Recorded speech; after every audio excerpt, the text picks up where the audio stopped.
But where we are right now, I think to try to understand Armageddon, I want to do it a little bit in reverse. Okay, and I think it will give us a better understanding. So I put up a map of the entire area of the Middle East. Okay, I don't know how good your geography is, but right at the top I have what sea? Anybody know? Black Sea. The Black Sea, which basically has a red perimeter. Okay, it's largely surrounded by Russia. What is it the Russians want? And they have supremacy on the seas. America has supremacy in the air. They want warm water ports. They don't want ports. So, what are we going to do to try to block them coming down from the Black Sea?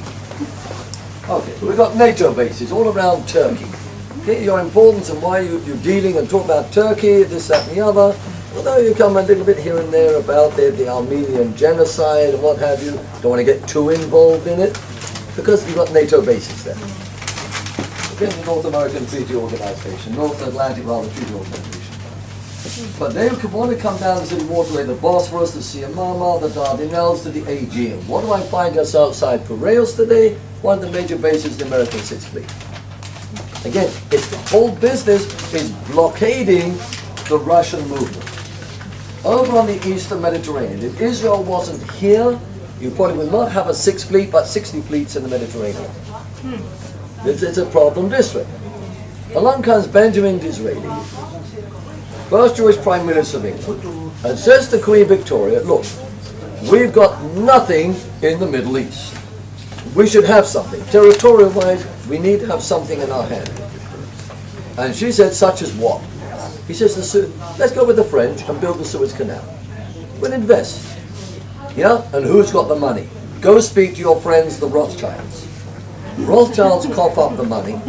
British and the French cut the Suez Canal, linking the Red Sea with the Mediterranean. At the same time, we're going to start to see more movements coming in, where the Russians need to get down here, and they're the ones responsible for the building of the Aswan High Dam. In the meantime, along comes Abdel Gamal Nasser, and he nationalizes the Suez Canal. He says it's now Egyptian. The British and the French are furious. Israel at that period of time, 1956, is being raided by the Fedayeen on the edge of Sinai, near where you cross. We want to get rid of the Fedayeen. So Israel goes to the British and the French and says, let's make a deal. But at this time, Britain had not recognized yet the State of Israel. Israel abstained in the UN voting in 1947. Britain had abstained from the voting in 1947. Now Britain recognizes Israel. Why? I want my Suez back. It's called the Suez Campaign. This is all modern history.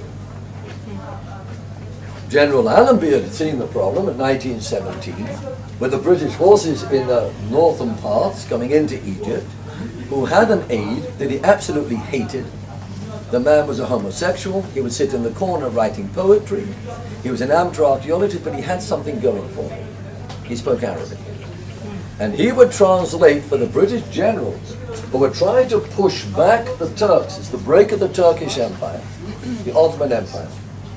And after the meetings, this young man would turn around and tell these Arab tribes, don't listen to the general, listen to what I'm telling you. My country will make all of you guys kings if you do what I say. And all we've got to do is cross the Great Arabian Desert, and over here in Aqaba is a lot of gold. That's all we've got to do. We've just got ourselves get down there, and it belongs to the Turks. And his name was... French called him Larry. His friends called him Larry. Lawrence of Arabia. And they turn and says to him, you can't pass through here. It's impossible. It's a death trap. This is Death Valley. No way. He says, my book says we can do it. He says, our book says you can't do it. He says, I know, but my book wins. He did cross. He crossed all the way from the Gulf to Aqaba. The Turks never believed anybody could attack them from the desert. He goes to Allenby. He's sitting in Cairo. He said, what are you waiting for? We've already got Aqaba. He said, what do you mean we've got Aqaba? How'd you get to Aqaba? He expensive across the desert. But it was such a dangerous area to cross. Of ancient times, people didn't try it. They didn't have any facility, they didn't have a way to hold their water for that period of time. Abraham never tried to come across. He came from Ur of the Chaldees, between the Tigris and Euphrates, the Fertile Crescent, Mesopotamia, between the rivers, most fertile area of the world.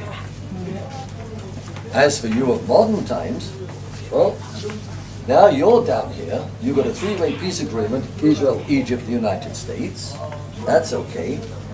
But I've got a little problem over here, which is Iran, and next door, Afghanistan. Now then, how are we going to get rid of those Russians coming in from the Caspian? That's easy enough.